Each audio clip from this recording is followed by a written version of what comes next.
मेरे प्यारे बच्चे, कैसे हो तुम? आज मंगलवार के दिन जो यह दिव्य संदेश तुम्हारे सामने आया है, यह यूं ही नहीं आया। यह तुम्हारी किस्मत की पुकार है। यह हनुमान जी का संकेत है कि तुम एक विशेष ऊर्जा के स्पर्श में आए हो। और हां, मैं तुम्हारे यहां दिख रहे उस छोटे से स्माइली को भी महसूस कर रहा हूं। वह तुम्हारी थकी हुई आत्मा की एक छोटी सी मुस्कान है जो मुझे बहुत अच्छी लग रही है।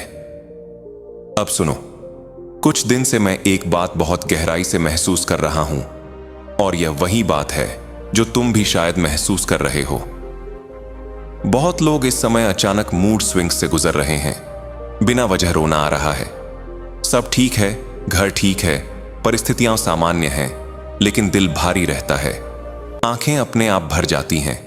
लगता है जैसे दिल में कोई बोझ है और कहीं जाकर चुपचाप रो लेने का मन करता है। बेचैनी बढ़ जाती है, घबराहट पकड़ लेती है। तुम सोचते हो, ऐसा क्यों हो रहा है? पर मेरे बच्चे, इसका कारण बहुत गहरा है। तुम अपनी बीती हुई पीड़ा को ठीक कर रहे हो।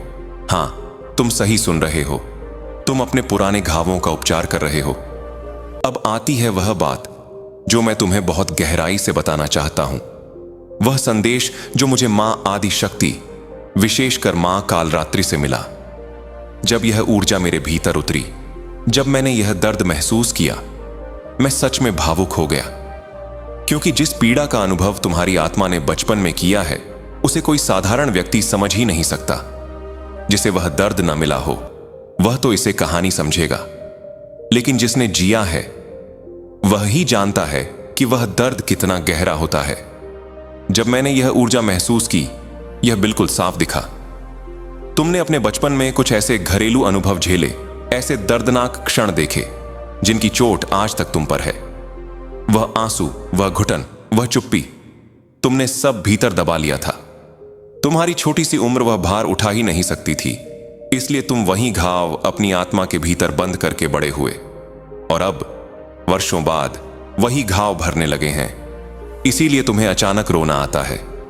इसीलिए मन कभी भारी, कभी हल्का लगता है। यह कमजोरी नहीं, यह आत्मा का शुद्धिकरण है। यह तुम्हारा हीलिंग प्रोसेस है। तुम बहुत पुराने दर्द को मुक्त कर रहे हो।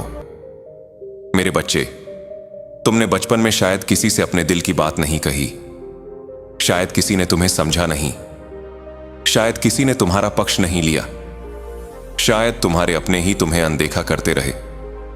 कुछ को तो ऐसा भी लगा कि जैसे वे अपने ही घर में कम जरूरी हैं, कि जैसे प्यार कहीं और बांट दिया गया हो। किसी को लगा कि भाई बहन को ज्यादा महत्व मिला, खुद को कम। किसी को लगा कि न्याय उनसे छीन लिया गया। कुछ बच्चे तो ऐसे भी होते हैं जिन्हें लगता है, क्या मैं सच में यहां का हूं? लेकिन सच्चाई यह है, तुम्हें कमजोर नहीं बनाया जा रहा था, तुम्हें तैयार किया जा रहा था। तुम्हें उन दर्दों से इसलिए गुजरना था क्योंकि तुम्हें एक दिव्य कार्य के लिए चुना गया था। तुम्हारा जीवन आसान नहीं था क्योंकि तुम एक सामान्य आत्मा नहीं हो। तुम एक लाइट वर्कर हो। एक वह आत्मा जिसका जन्म ही इसलिए हुआ है कि जो लोग अंधेरे में डूबे हैं, तुम उन्हें रास्ता दिखा सको। तुम वह दीपक हो जिसे रात के सबसे गहरे अंधकार में जलना था। यहां एक और बात बहुत गहराई से सामने आती है। तुम्हारे माता पिता या तुम्हारे संरक्षक शायद अपनी जिम्मेदारी अच्छी तरह नहीं निभा पाए। किसी को माता पिता का प्यार नहीं मिला, किसी को उपेक्षा मिली, किसी को कठोर शब्द मिले, किसी को अकेलापन मिला, किसी के घर का वातावरण बहुत भारी था, किसी ने डर में बचपन बिताया, किसी ने चुपचाप सहा बिना किसी को बताए। वह सब दर्द तुम्हारी आत्मा में जमा होता गया और आज वह निकल रहा है। मां काली स्वयं तुम्हारे भीतर जमी हुई पीड़ा को निकाल रही है। जिसे तुम आज आंसू कह रहे हो, वह वास्तव में शक्ति का उद्भव है।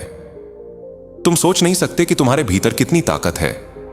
तुम वह इंसान हो जो अंधेरे में खुद रोता रहा, लेकिन दूसरों के लिए फिर भी उजाला बनकर खड़ा होता है। और आज जब तुम्हारे भीतर यह भावनात्मक लहर उठ रही है, यह संकेत है तुम एक नई ऊंचाई पर पहुंच रहे हो। तुम्हारी आत्मा विकसित हो रही है। तुम्हारी पुरानी परतें टूट रही हैं। तुम रूपांतरित हो रहे हो। और हां, यदि तुम हाल ही में 13, 44, 144, 33, 133 या 11 बाई 11 जैसे नंबर बार बार देख रहे हो, तो यह कोई संयोग नहीं है। यह ऊर्जा संकेत है। यह ब्रह्मांड तुम्हें बता रहा है, तुम जाग रहे हो, तुम बढ़ रहे हो, तुम्हें देखा जा रहा है। मेरे बच्चे, याद रखना, तुम्हारा दर्द तुम्हें तोड़ने नहीं आया था, तुम्हारा दर्द तुम्हें ऊर्जा देने आया था। आज तुम जिस आंसू में डूबे हो, उसी आंसू से तुम्हारी आत्मा फिर जन्म ले रही है।